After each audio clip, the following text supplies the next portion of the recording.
So I previously used ChatGPT to write a contract between me and someone else, my company and someone else.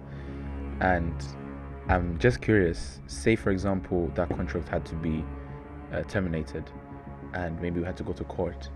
Will I be asked who wrote your contract, or how like is there any problem with me using AI to write a contract? In a blink of an eye, we can get so much information from AI, and also AI can help you draft things, which I would not recommend for people to do. It can help you create documentation and all that kind of stuff. I wouldn't advise people to do that because we still are. Have you ever had a case that affected you to the point where you had to go through a lot of things? My mom was really against. She didn't want you to become a lawyer. She didn't want me to become a lawyer and all that kind of stuff. She'll give me examples of lawyers who were killed.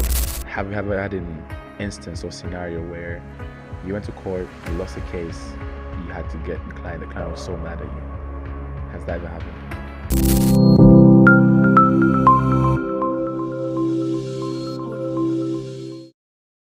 Hello guys, and welcome back to another episode of Make Your Own Destiny podcast, the podcast that empowers you to shape your future. Today I'm joined with Edith, as they say sometimes they call you Edith. It's Edith. And she joined us today. Thank you very much for joining us, and we appreciate you taking the time to come here. But before I proceed, I'd like to know, first of all, for the people that don't know, I mean, we got a bit of a conversation. Who's Edith, and how has his career been like, and what is she doing now? Yeah, so as introduced, my name is Edith, and I'm a lawyer practicing in Tanzania. I'm a Tanzanian. And mostly I do corporate commercial transactions. I'm also an ADR, meaning alternative dispute resolution, legal counsel. I also hold a master's in oil and gas law. And I've been practicing for quite some time here in Tanzania. And in terms of my experience, it's been a nice experience practicing in Tanzania. I think Tanzania is full of opportunities. It's just how you market yourself and how you get yourself to get the deals done and everything. But I think and I believe that it's one of the jurisdictions where legal practice is very nice. And especially at the current moment, we have a lot of investors coming in terms of the tourism industry is full of investors, in terms of the export industry as well, and in terms of other industries such as, the extractives. So I can say Tanzania generally is such a nice place to practice because there still are a lot of opportunities. So even lawyers who are young and upcoming lawyers can actually get work. It's different from jurisdictions where the economies are strong economies, and starting off as a young lawyer is quite hard there because there's a lot of specialization and prominent law firms, so it's quite hard. But it's different in Tanzania because still we have so many opportunities to tackle, and so anyone can make it, even young lawyers who start. So yeah, that's been my experience so far, and I'm loving it so far. There's something you said while you're talking. You said there's always going to be opportunities depending on how you market yourself. What does that mean? And as someone who's watching who doesn't know how to market themselves, how can they market themselves to get these opportunities to land on their feet? Right. Yeah, so marketing yourself, because we're in the era of technology and social media is very prominent. So we need to utilize these tools. You have to market yourself in sort of social media platforms, for example, LinkedIn, X, Instagram, and the likes. You need to market yourself in terms of your competencies, in terms of the nature of the work that you've been doing, and the nature of the clients that you service, and all that kind of stuff. Of course, you have to have a website so that you can be more formal and official, and in your website present the things that you're doing, your specializations, your areas of service, maybe your clients' testimonials and stuff like that. So these are really important key points to master in terms of marketing yourself, as well as apart from the social media platform in real life, to be able to get yourself out there, to attend events, to network, to meet people, to socialize, to participate in reputable conferences and reputable trainings and stuff like that. Really adds a layer in terms of marketing yourself out there. And I think some of the young lawyers have really been able to use this, apart from, of course, law firms who have the resources to, have very nice websites and the likes. Some young lawyers have been able to utilize social media platforms to actually market themselves and to get themselves out there.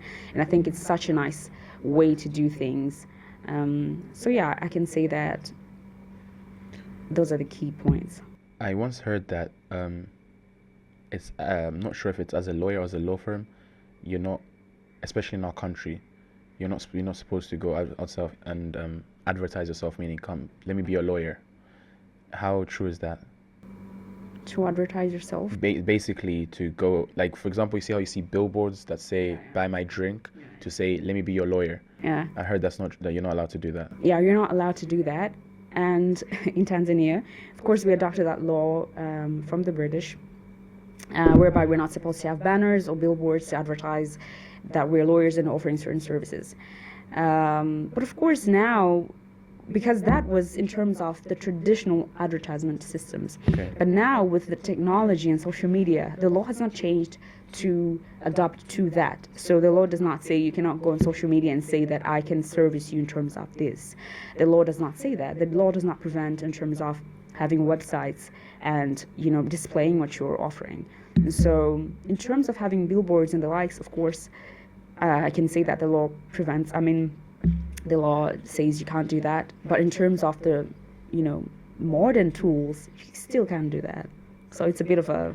Yeah, because when I went to Canada, I saw they're even cheeky with the advertisement. They would be like, you don't want to go to jail? Text me. And then put their number there. So that's what I wanted to ask. But how does that limit? So basically technology and social media is putting a change into this so that you're able to go and advertise yourself on social media. And as someone who's a young person who wants to become a lawyer, how would you suggest that they start their journey into branding themselves from being in school, so that by the time they finish school, they have so many opportunities landing on their feet? As I initially said, social media is such a big platform. You can be on LinkedIn while you're still in school. Probably you'll not have a website or web page or anything, but you can have your LinkedIn. You can be publishing stuff. You can be writing stuff. Things happen on a daily, legal stuff, law changes and stuff. Maybe you're interested in a certain area. Let's say with the current rise in AI use, you can be more interested in that, and you can be writing on developments in terms of AI, and you can be saying for more, details, contact me. You can put your email there or something, so you can have some sort of existence digitally before you even finish school. You can do that. But what I would suggest and advise most of the young lawyers, especially those who are students and are about to finish school and they want to do their own practice, sometimes it's quite good to seek for mentorship and to seek for, perhaps, if you are interested in a certain area and you see a certain law firm that is doing certain things, to seek for apprenticeship under that particular law firm or mentorship under that particular person, so that they can groom you in terms of that area. And once you have mastered it, you can actually go solo and do it. It's nice actually to go straight from school and start your own law firm, but I think you might face some issues or problems that had you had a mentor or a person to guide you before you go solo, you'll be able to navigate through smoothly. So I would advise, students and young lawyers to think about this. But there are endless possibilities in terms of the use of the tools that we currently have, and you can become something even before finishing school. Mm-hmm. Yeah. And you talked about AI. How's AI helping the law careers? Because, for example, if you look at our podcast, we use AI to generate questions. We use AI to see what type of experiments can we do to progress ourselves. Or in terms of real estate, you can use AI to say, how do you see, we can use AI in different significant ways. And I've never asked a lawyer to see how AI is impacting them. Is it positive? Is it negative? And how are they using it? How are they utilizing it?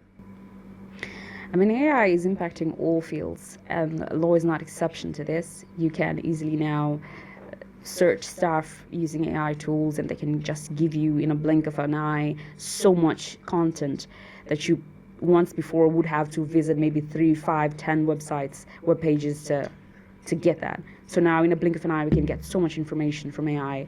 And also AI can help you draft things, which I would not recommend for people to do. It can help you create documentation and all that kind of stuff. I wouldn't advise people to do that because we still are testing the waters with AI.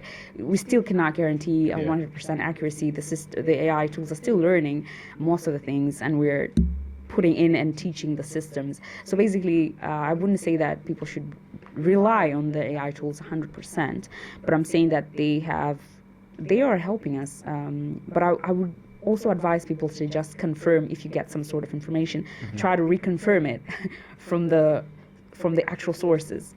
But yeah, I think in the future, once the AI systems and tools are quite advanced, something tangible could be said in terms of how AI is actually impacting the sphere. Some institutions, I understand that they have already drafted AI rules.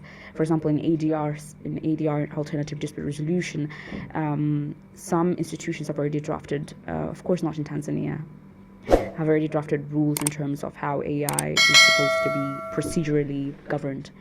And so to avoid some issues that I've just said here would come from AI. And so, yeah. So I previously used ChatGPT to write a contract between me and someone else, my company and someone else. And I'm just curious, say for example, that contract had to be terminated and maybe we had to go to court. Will I be asked who wrote your contract, or how like, is there any problem with me using AI to write a contract? No, I don't suppose. You can even write your contract using your pen and pencil over there. You can, as long as it's an agreement that both parties have agreed to the terms, despite how they have been drafted or by whom they have been drafted. I don't think there will be a court of law, unless if there will be an issue of interpretation and they are seeking to understand what a particular text means, and you cannot tell them. So maybe they could ask you who actually drafted. Maybe they can come as a witness, but not the norm. And so as long as it's whatever is written in there is what parties have agreed to and signed, and that's it. Okay. Now your career sounds exciting. We talked behind the camera and you said you went to America, Netherlands, and you've done all of this by funding yourself, but there's a lot of opportunities that come with it. And we also talked about how Tanzanians just expect to do something and to be paid for it. Now, what is your message to the people that, even the students that are watching this right now, that say that I'm not going to do anything unless I'm paid? Or there's this misconception that I'm studying for 4 years, but as soon as I'm done, if I'm not paid 3 million, I'm not working. What do you have to say to these people? How to say, in any profession, law and other professions as well, it's an investment. Where do you want to see yourself in a couple of years? It's an investment. It's a process. It's not something that you should just expect to up and become something. Of course you can do that, but it's a process. So when I told you that I invested in myself in terms of participating in international activities and paying and funding for myself when I couldn't find funding, it's because I knew that the impact that those particular activities would have on my career would be major. And I knew that I would get to meet people who will shape the trajectory of my career. And indeed, in terms of me funding myself and going out there, I've met so many people who have shaped me so much.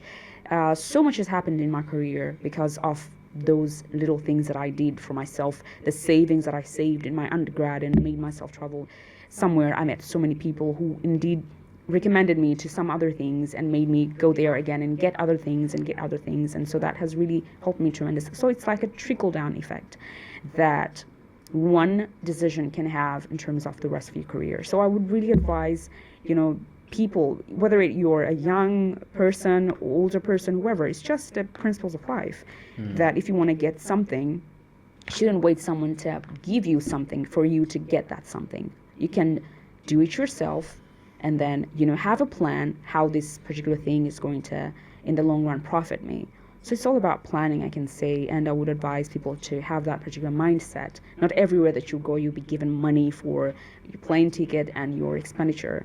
Sometimes you gotta save and use a lot of money, but in the end what you're gonna get. So that's my advice.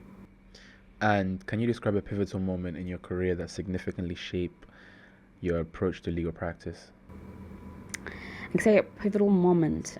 So I did my law school and masters at the same time.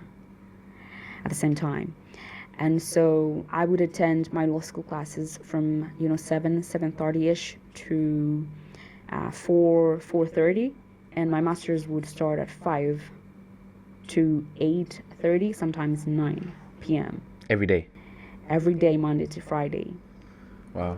And so that when I told my family that I was making that decision, everybody was against it. Everybody was like, no, law school people fail in law school, let alone you doing law school and masters. That's a death, that's a death trap. Don't do that. And everyone else, like, I had only 2 people believe in me, like only 2 people. I just needed 2 people to believe in me, who told me, I can see you absolutely killing this.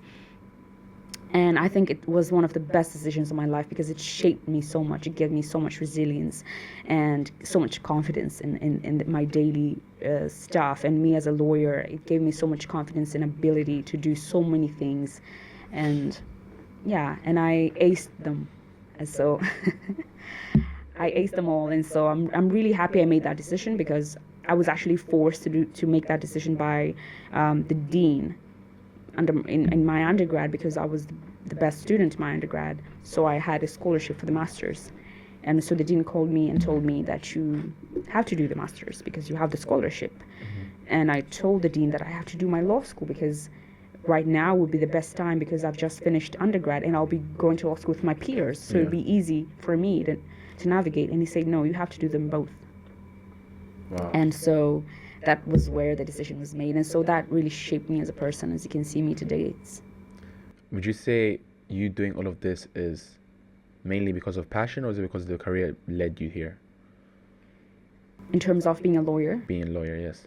I've always been passionate about it. So if my mom was here, she would tell you that when I was a child, I really started reading very early in my childhood, because most of my siblings were way older than me, so I was forced to read early. And I loved to read the cartoons and the newspapers. So I needed to understand what they were saying.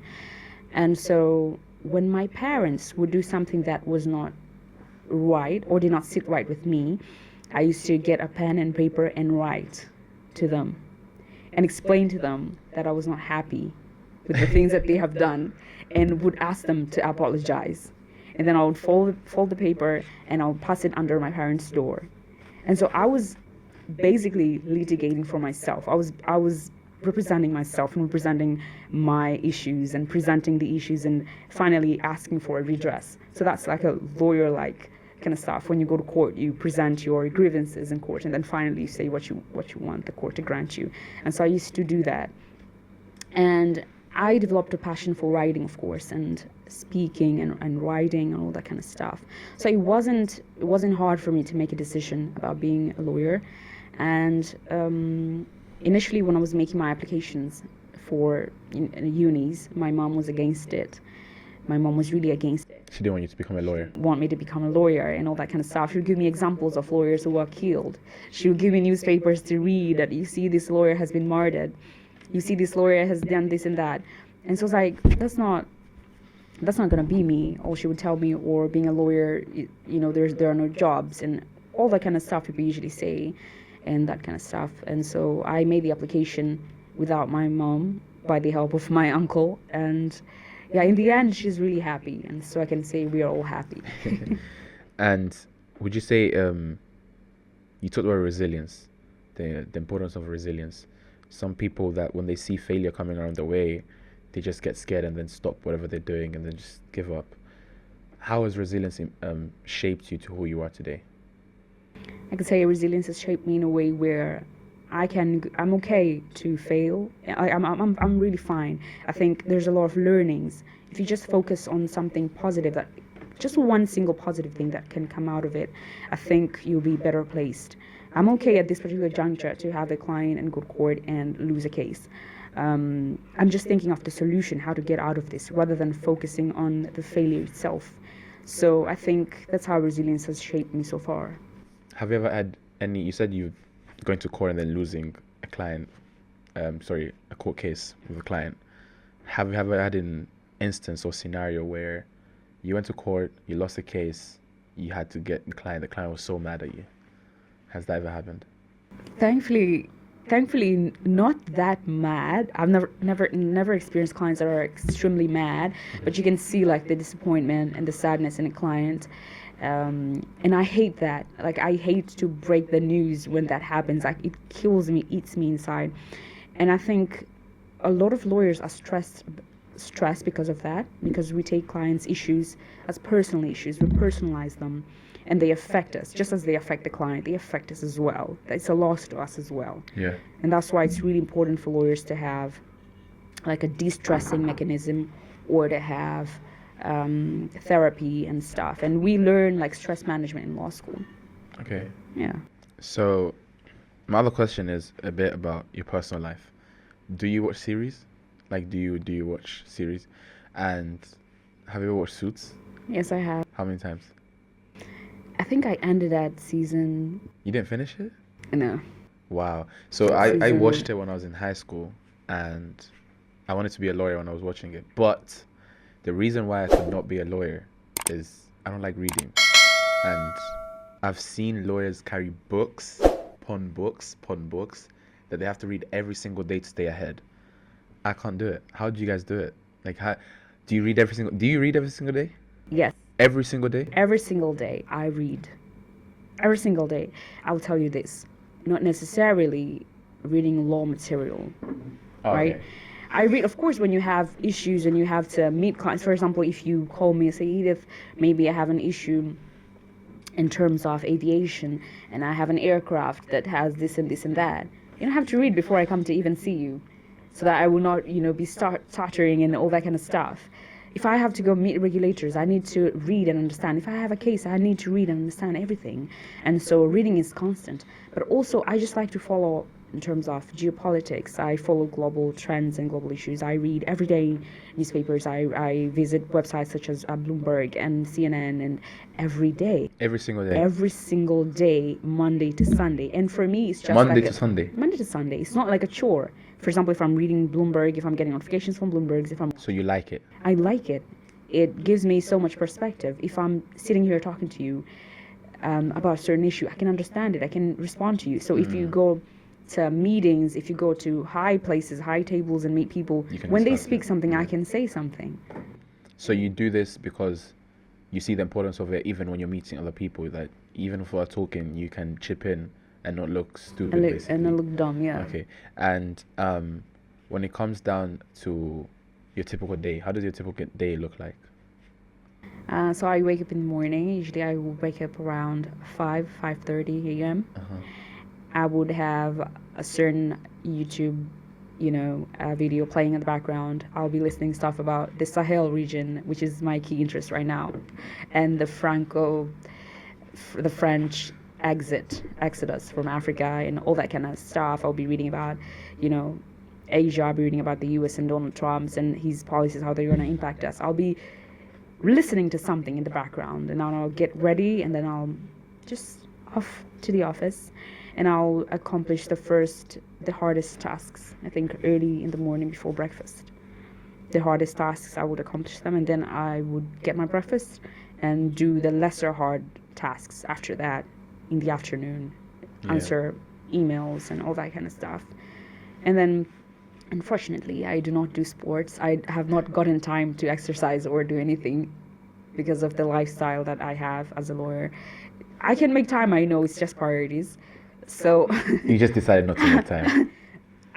usually I don't get the time, and usually I'm very tired by the end of the day, and I cannot utilize my mornings in the gym because, as I told you, I'm very effective in the morning, and so I can't go to the gym in the morning. In the evening, I'm very tired, and so maybe I'll grab a cup of coffee. I always drink coffee every day. So even you on like weekends. reading, you like coffee. Yeah, Okay. and then I'll just go home and work more and do other social stuff. So when do you get the time to read? Throughout the day. Okay. Throughout the day, if I'm having breakfast, if I'm having lunch, I'll read. I always have a book to read. I even have a book with me in my car right now. Like, it will stay in my car, so, like, Wherever you're going. yeah. And coming back to your career, What motivated you to focus on international commercial disputes, and how would you say you developed expertise in this area? Since when I was in undergrad, I think I fell in love with the commercial, transactional kind of stuff. I fell in love with it.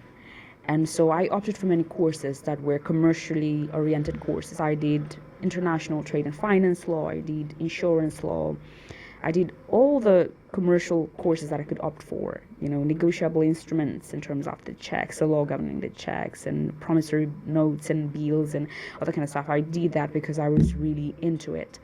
And so basically when I finished school, when I was in my law school, I think, that's when I developed key interest in alternative dispute resolution in commercial disputes. I was like, this is really cool in terms of people resolving disputes without having to go to court, commercial disputes. And most of these big companies, even if today you would read your, terms of service or terms and conditions of your iPhone or any other gadget, you'll see most of them would prefer dispute resolution and arbitration. Maybe in America Association of Arbitration somewhere. They will not prefer court systems, because in court means things are exposed.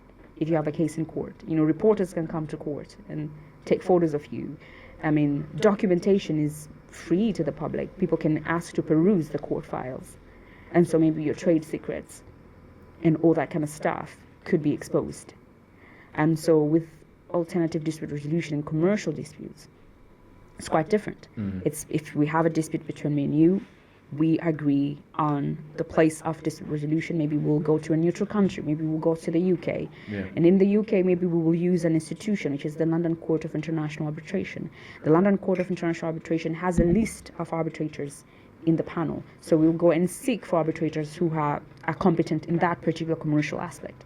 Maybe it's a commercial issue in terms of oil and gas transportation between the two countries. So we can seek for that person with that expertise, and that person can resolve the dispute, and that decision will hold the same weight as a high court decision, and we can enforce it. And it's in private. We can do the sessions in private. So I think that's something that really motivated me to love commercial dispute resolutions. And even in court, I mostly do commercial cases. As a lawyer, of course, you're not supposed to decline clients when they come to you with different cases. You don't like the personal stuff? It's called cab rank rule. We call it the cab rank rule. Cab rule. As in a taxi cab, rank as in ranking, rule. Okay. So if you're a cab, in some countries, the cabs will line up. Yeah, will line up. The front one has to take you, and then the back ones and stuff. Yeah. So you can't decline. You shouldn't decline because you're there at the front. You can't decline. So you're not allowed to decline a case? So you're not. That's what the principle says. Unless you don't have the competence, the expertise, or the resources to take that. Can you be like, is there legalities that if you don't take a case because you didn't take a case, or is it just the principle? It's just a principle. I don't think people have really expounded in it to actually go and take maybe lawyers to the ethics committee, but it's just a principle that we have amongst us. But of course, I don't usually like to take cases that are not commercial cases. It's just me being honest, and it's just something that I love to do. I think I would be more competent and more effective if I do commercial cases other than other cases.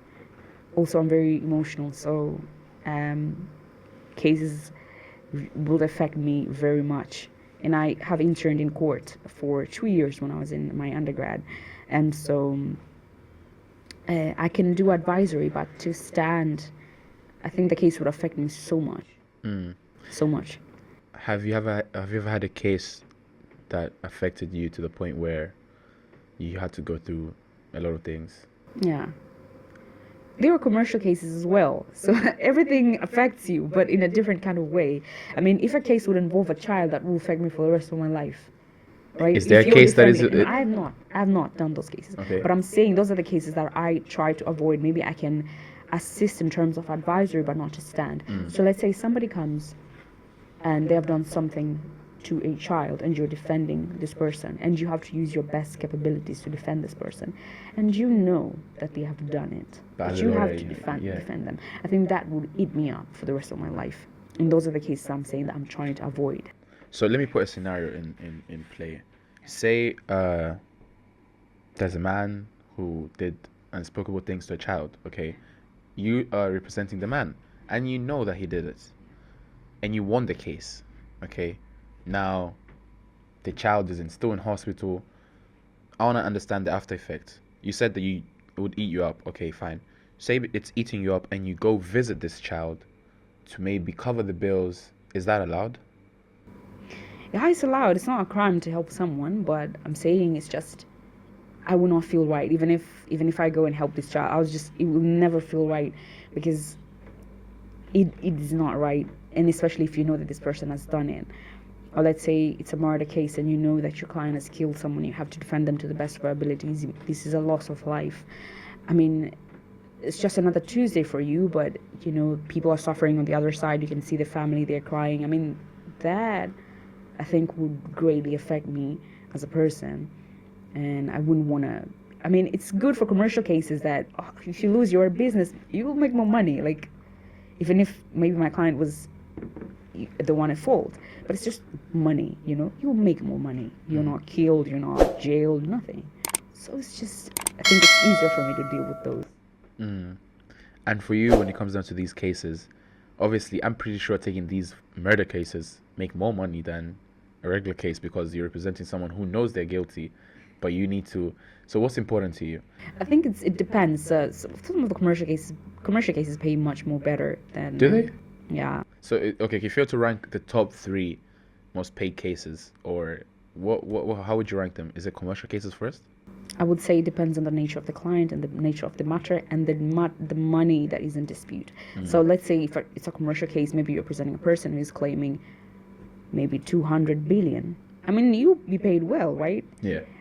Than maybe a murder case. Of course, the murder case would depend on the person. Maybe it's a high-profile person who has money. They will pay you well. But if it's not a high-profile person, they will not have the ability to pay you well. So I think it depends on the nature of the client and the nature of the person. Do you take pro bonos? Yeah. You do? Yes. So for the people that are watching, let's say someone who, how are they eligible to get this for you to represent them in a pro bono case? Yeah. So the law requires for someone to be destitute.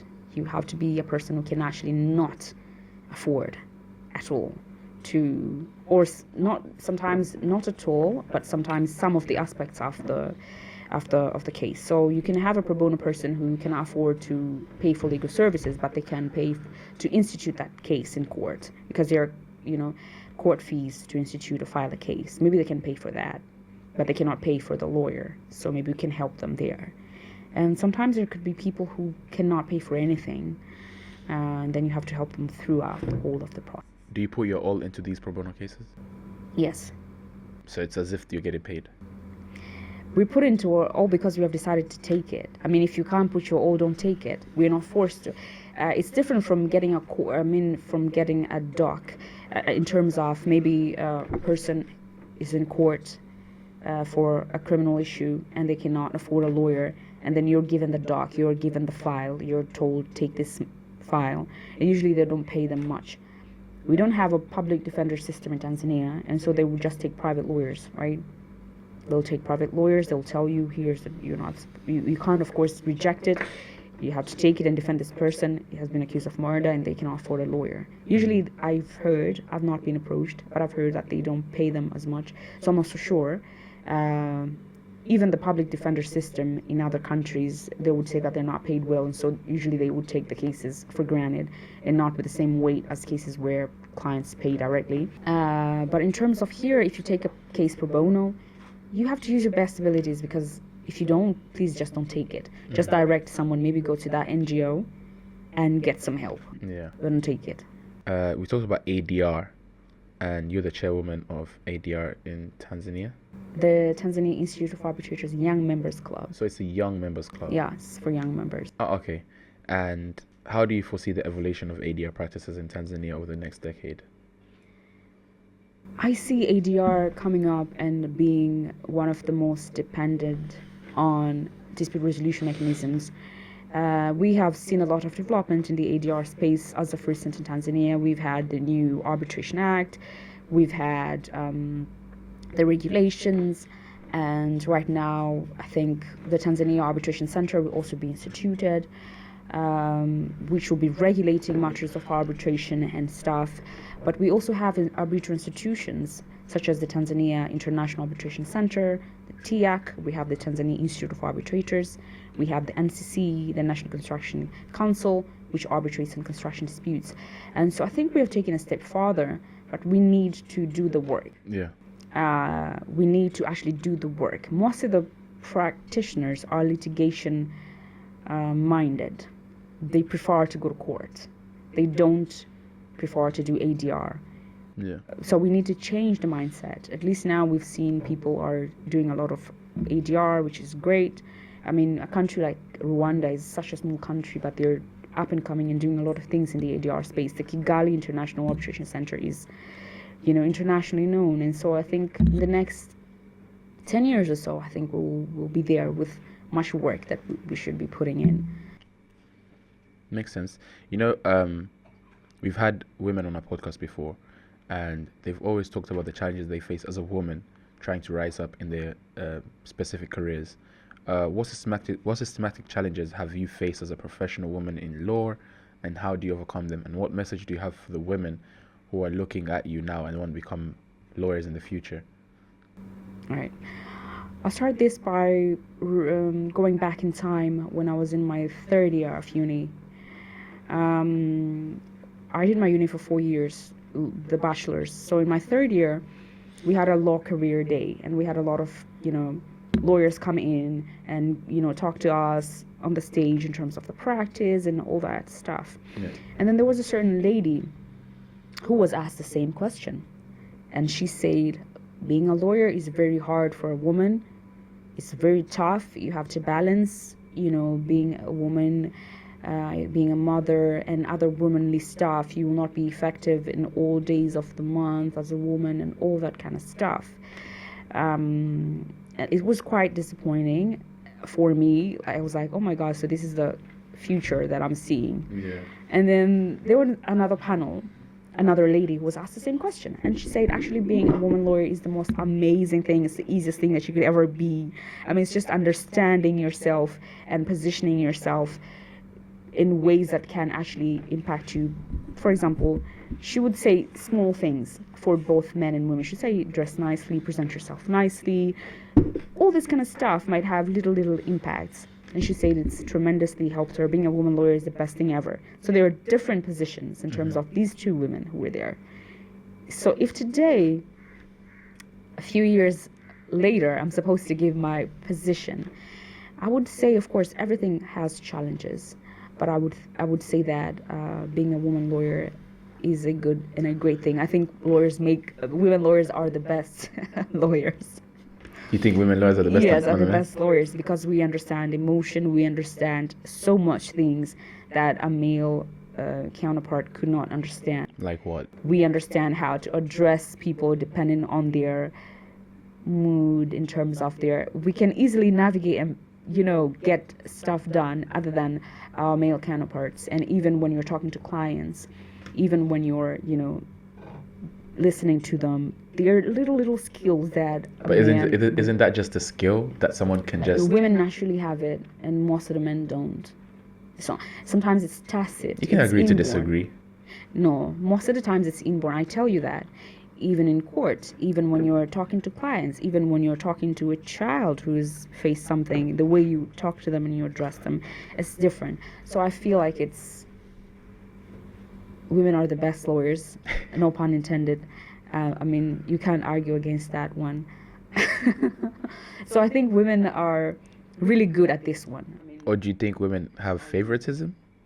No. You don't think so? Maybe because you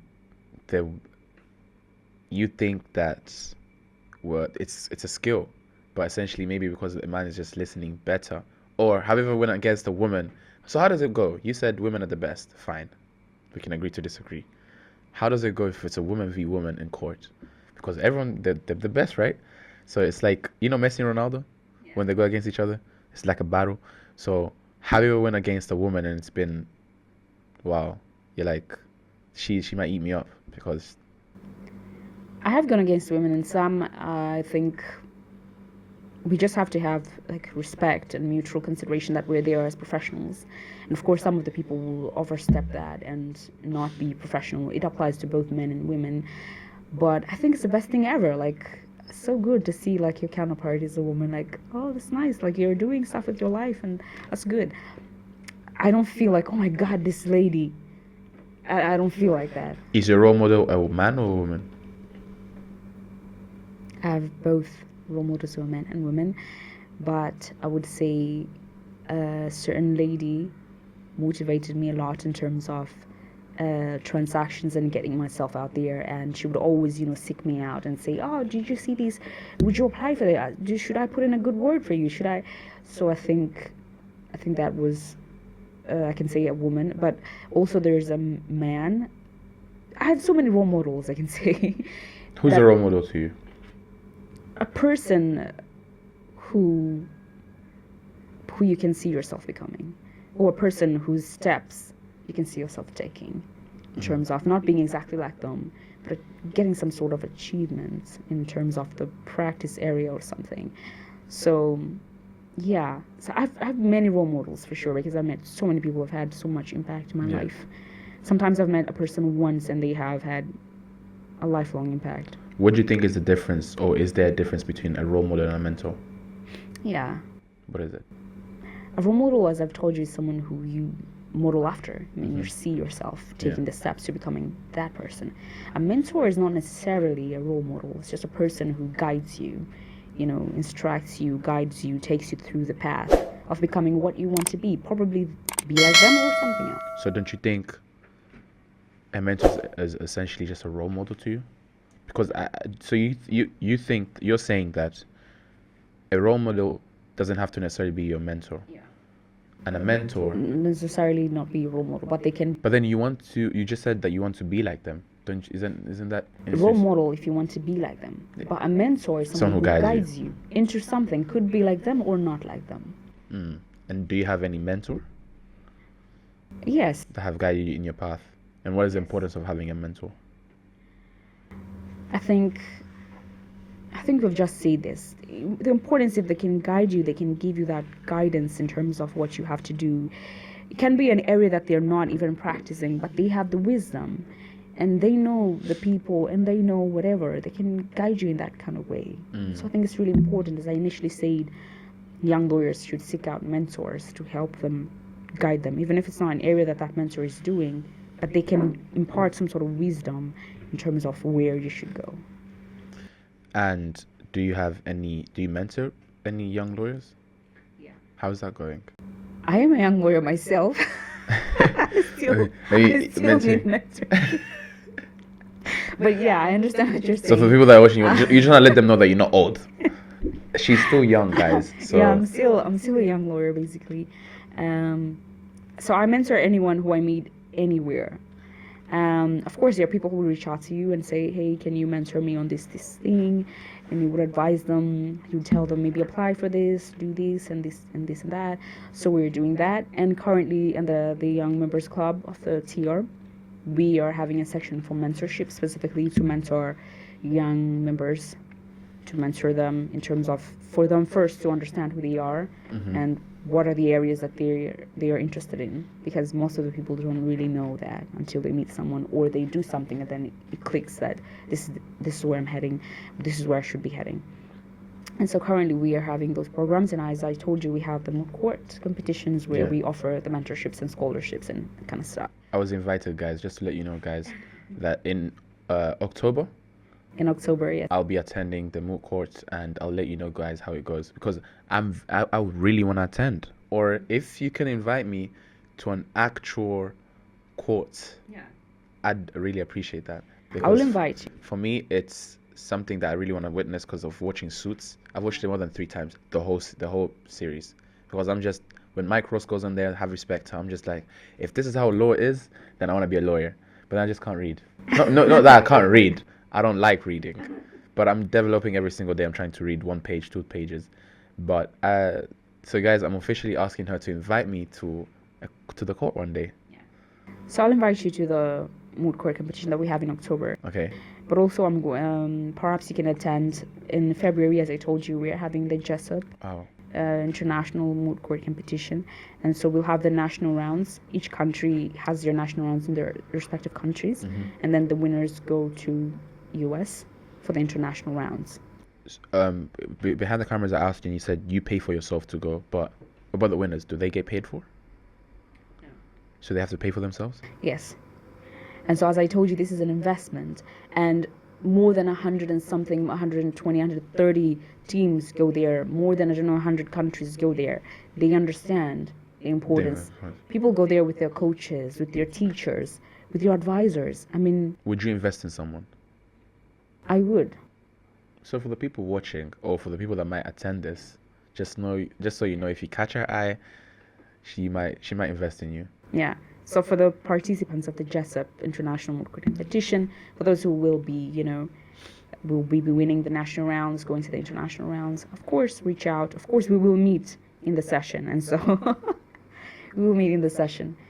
And going back to mentoring, do you mentor anyone, or what do you look at when someone and you're like, okay, I'm going to mentor them? Or because I've had specific person, his name is Ambassador Ulanga. Do you know him? Yeah. So he's a mentor to a lot of people, but he says he chooses who he mentors. He doesn't mentor everyone, and the specific things he looks at when he's mentoring someone. When we had our event, he talked about specific things that have happened that people are doing wrong when looking for a mentor. So, as someone who mentors people, what do you look at in someone before you mentor them? Okay. Of course, I'm not in the levels of Ambassador Olanga, but I can say seriousness. Some people are not serious. Like, you mentor someone, you instruct them, you guide them, you tell them do this and that, they will not do it. People are not serious. So I really like, for the mentors that I take seriously, are those who take themselves seriously, the ones who do stuff, or the ones who get themselves out there. If you're told, hey, there's this thing, please go and attend, and they attend and they give you feedback. So I think for me, people who are serious with themselves are the best mentors. But some people, just for the fashion of it, will be like, hey, can you mentor me? And this, just for the fashion of it, to just say that they have a mentor, but they really are not ready for the mentoring and stuff. I mean, myself currently, I'm being mentored in international law. So we have like a year-long program of mentorship of women in international law. So I'm trying my best to be a good mentor. You attend the meetings, you do the work. If you're told, please do this, you do it. And that's the best thing. But most of the mentees, and I'm talking about most of the mentees here in Tanzania, they just reach out to you, hey, I've seen your photo, how do I get there and stuff. And you give them the blueprint, and then they disappear. Or they come back later when they see another post. Hey, how do you, so those are not serious mentors. My co-host always says that it's because you're giving out for free. People never value free things. So maybe when you start charging them, people will start being serious. No, it's the truth. I mean, if you have we talked about the course that you do for a week. What was the course called? Sorry, the course that you do for a week. You pay 1 point. Yes, the arbitration course. If that was for free, do you think people take it serious? No. And if it was cheap as well, people would not take it serious. Yeah. So that's the mentality that we have, and that's how many Tanzanians lose opportunities. Yeah. Because opportunities are out there, and most of the times internationally, if you travel, people will ask you, "You're Tanzanian? Really?" Like, it's really surprising to see you there, because usually there aren't any Tanzanians in those spaces. And so it's really interesting. It is very interesting because when you look at, there's a lot of things that you can learn from. I feel like you can learn from YouTube, you can learn from the internet, now AI, but people are not going to be utilizing this because it's for free. Once it's getting charged, someone will take it serious. It's like Mzazi, like when a parent is telling you, I'm paying a lot of school fees, why are you not studying? Okay, let me study because you're paying a lot. But some people, I think people just have to change their mentalities and start working around the fact that even if it's for free, I should not take it for granted because I need to make it. And that's where we're lacking. But can you share an experience where you mentored someone who later made a significant impact in the legal field? or is that has not happened yet? It depends on what significant impact in the legal field you were talking about. So if you're saying in terms of mentoring someone and they finally manage maybe to pass their law school, yes, I have done that. I have mentored people who have internationally applied for stuff and gotten in because I advise them in terms of how to apply and what to do and stuff. I've done that, and so that I can be proud of. Those little achievements. But yeah, mentorship can be in terms of anything. But as I said, most of the people, they're not really serious. They're not mentorship worthy. Most of the people, as you said, Ulanga is choosing some of them. Someone will call you at night randomly and then ask you some random stuff. Just, people are not very serious. So I would say that I have helped some individuals to get into some spaces, and I'm really proud of them, and I'm really happy for them. And what message do you have for someone who's watching this and would like to be mentored by you? If you're a person who's actually serious and actually wants to be guided in terms of your career, be guided in terms of your just career, not other things. If you want to be guided accordingly, just reach out. And how can they reach out? They can reach out to me through my LinkedIn. If you're a person seeking for professional, guidance, my LinkedIn, Edith Mtweve. You can just reach out and shoot me a message in terms of what you want to be guided on in your career.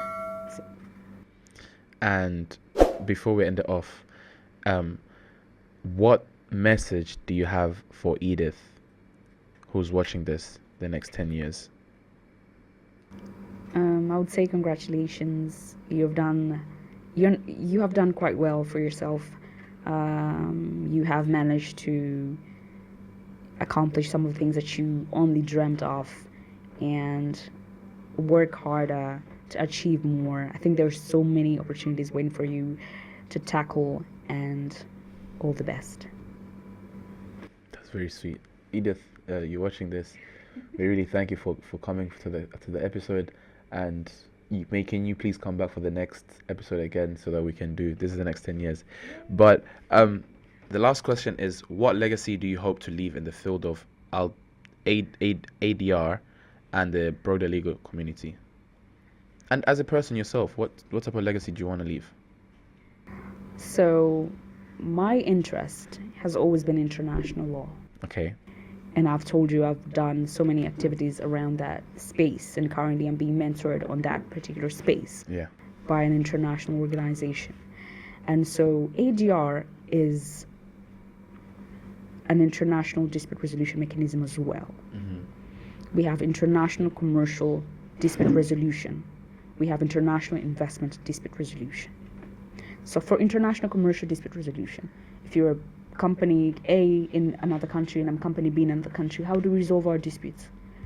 As I told you before, we can choose a neutral country, we can choose a neutral for commercial, but also an investment. Mm-hmm. We see our country is very endowed in natural resources. In terms of oil and gas, and we have gas currently, and we have a lot of minerals. But we always lose cases in international investment arbitrations. If we have followed up cases in the ICSID, case in the Permanent Court for Arbitration, we always, most of the times, we lose these cases. And these have an impact on our generation and generations to come in terms of utilization of these resources, in terms of, the proceeds from these resources. And so my final message would be, or my impact, rather legacy that I would want to leave in terms of my practice in the ADR space, is to make more practitioners aware and competent in ADR, both international commercial arbitration, international investment arbitration, so that the future of our resources will be in better hands in terms of, in the future, if we get disputes on natural resources, there will be arbitrators, there will be experts here in Tanzania that are very conversant in the practice, that can navigate through international investment arbitration. The fact that we have to reach a point where we don't have to borrow experts from other countries to assist us in foreign arbitral institutions, reach a point where we're self-sufficient and we are so good. I think that would be the legacy that I would want to leave in terms of the ADR space and practice. We really thank you for coming. I personally took a lot, and I'm looking forward to being invited to the two events, or maybe actual court. And do people are people allowed to go to actual courts? Like, can I come as a spectator? Yes, you can. Anyone can go? Cases that, yes, cases that are not held in chambers, cases which are in the public. I mean, Okay. they are not in court chambers, in a judge's private chamber. Have you ever invited like a family member to come see you, or are you shy? No, not really, but I've had clients invite their families. Oh no, no. Like, have you personally invited someone to come see you in court? So I'd be the first. Yes. Okay, so guys, I'd be the first person to go watch her in court, and I'll let you know how that goes. This is because for the people who are like me, who like watching Suits, that's why I want to go. And we really thank you for coming and taking the time to come join us. And please like, comment, subscribe, and share it to your friend. And if you guys want her back, make sure you guys comment down below and let us know. Thank you. Thank you.